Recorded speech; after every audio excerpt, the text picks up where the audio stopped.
Welcome to Instant Updates Desk. Subscribe and press the bell icon for more updates. Tensions are rising in the South China Sea, and America is making a bold return to the Philippines. The U.S. is rapidly building up its military presence, investing in new infrastructure and access to key bases. The message is clear: the U.S. stands with its longtime ally, ready to deter aggression. This partnership is a cornerstone of America's pivot to Asia. The alliance is not just back, it's stronger and more determined. To understand today's alliance, we must look at its roots. The U.S. and the Philippines share a long, complex history: colonialism, war, and decades of military partnership. For nearly a century, American bases like Clark and Subic Bay projected power across Asia. But for many Filipinos, these bases were a double-edged sword: security, but also a loss of sovereignty. In 1991, Mount Pinatubo erupted, and the Philippine Senate voted to end the U.S. base presence. The American flag came down at Subic Bay in 1992, marking the end of an era. The Philippines tried to stand alone, shifting focus to economic ties and diplomacy. But geography is destiny. The Philippines sits at a strategic crossroads between the Pacific and South China Sea. As new threats emerged, both nations realized they needed each other again. Smaller agreements kept the partnership alive, but today's challenges require more. Now, a new chapter is being written. Not a return to old bases, but a partnership of equals. This alliance is built on mutual respect and shared interests. The historical baggage remains, but leaders are focused on the future. They're building a modern alliance for the 21st century. The ghosts of history remind both sides of the alliance's deep roots. Today's partnership is about facing new threats together. The Philippines' strategic location makes it vital in any regional conflict. The renewed alliance is different, more balanced, more forward-looking. Both nations are determined to move beyond the past. The focus is on security, sovereignty, and shared prosperity. The alliance is evolving, shaped by history but driven by the future. The partnership is stronger, more equal, and more necessary than ever. Together, they're writing a new story for the region. The backbone of this new era is the Enhanced Defense Cooperation Agreement, or EDCA. Signed in 2014, EDCA allows the U.S. to access specific Philippine bases, pre-position equipment, and build new facilities. This isn't about permanent American bases, it's about shared use and flexibility. The bases remain under Philippine command, preserving sovereignty. Recently, EDCA was expanded to include 4 new sites, bringing the total to 9. These sites are strategically chosen: 3 near Taiwan, 1 near the Spratly Islands.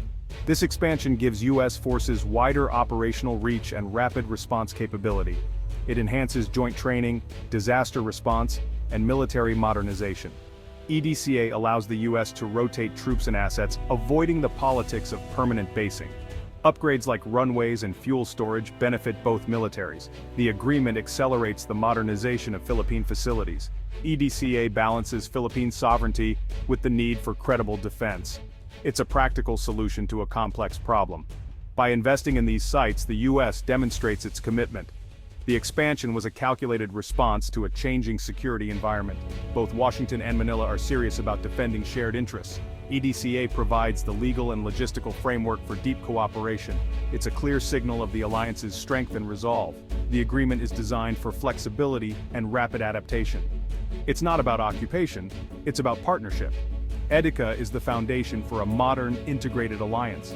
The alliance is now more agile, resilient, and ready for any challenge. This is the new face of U.S.-Philippine military cooperation. Subic Bay, once the heart of American naval power in Asia, is being reborn. A massive ammunition factory is rising, a joint venture for the U.S. and Philippines. This hub will produce and store munitions, ensuring rapid resupply and readiness in the Indo-Pacific. It brings jobs, advanced training, and technology transfer to Filipinos. The arsenal of the Pacific is the alliance's new beating heart, ready for the future.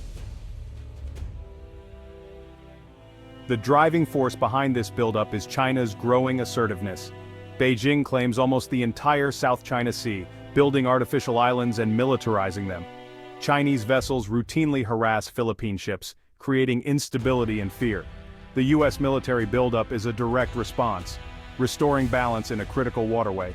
The South China Sea is vital for global trade and freedom of navigation. The U.S. has a strong interest in keeping these lanes open. The Philippines must defend its rights. In 2016, an international tribunal ruled in favor of the Philippines, but China ignored it. With few options, the Philippines is strengthening alliances. The US is building a network of regional partners: Japan, South Korea, Australia, and the Philippines. This network counters coercion and upholds international law. The Philippines is the southern anchor of this defensive chain. Integrated deterrence is the strategy, using military, economic, and diplomatic tools to prevent conflict. The US presence reassures allies and sends a clear message to China. The goal is not war, but to prevent one through strength and unity. A strong Philippines makes the entire network stronger. The alliance is about creating a secure environment for all nations. The message aggressive behavior will be met with a united response. Peace and prosperity depend on this balance. The alliance brings major benefits to both nations. For the US, access to Philippine bases means rapid response and enhanced surveillance in the South China Sea. It strengthens America's position as a Pacific power and supports allies like Taiwan. For the Philippines, the most immediate gain is security, a powerful deterrent against aggression. The Mutual Defense Treaty ensures US support in a crisis. Joint exercises and US funding help modernize the Philippine military. The new ammunition factory at Subic Bay will create thousands of jobs and boost the local economy. US investments in infrastructure benefit both military and civilian sectors. A stable, secure environment attracts investors and protects vital industries. The partnership is a win-win, addressing security needs and delivering economic growth. The alliance helps protect fishing and energy industries threatened by instability. US funding builds roads, runways, and ports with dual uses. The economic ripple effect benefits communities across the Philippines. The partnership is about more than defense, it's about prosperity. A secure region is good for business and for people. The alliance is a direct investment in the Philippines' future. Together, the US and Philippines are building a foundation for sustainable growth. Security and prosperity go hand in hand. Not all Filipinos welcome the renewed US presence. Nationalism runs deep, and memories of past US bases fuel concerns about sovereignty. Critics argue that EDCA sites are US bases in all but name, and fear entanglement in conflicts like Taiwan.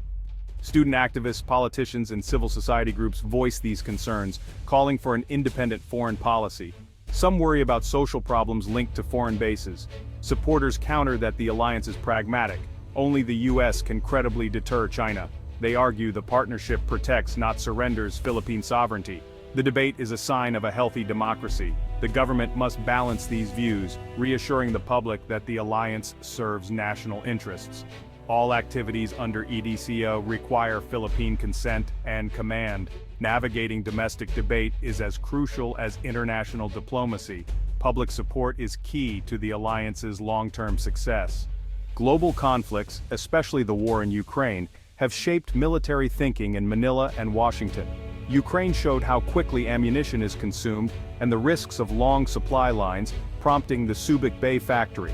Producing munitions locally is a lesson learned from Europe's battlefields. Ukraine's resistance, backed by allies, reinforced the value of the US-Philippine Mutual Defense Treaty. Modern mobile weapons and training are now priorities for the Philippines. The Battle of Marawi in 2017 exposed gaps in Philippine military capabilities. US support during Marawi highlighted the benefits of close cooperation.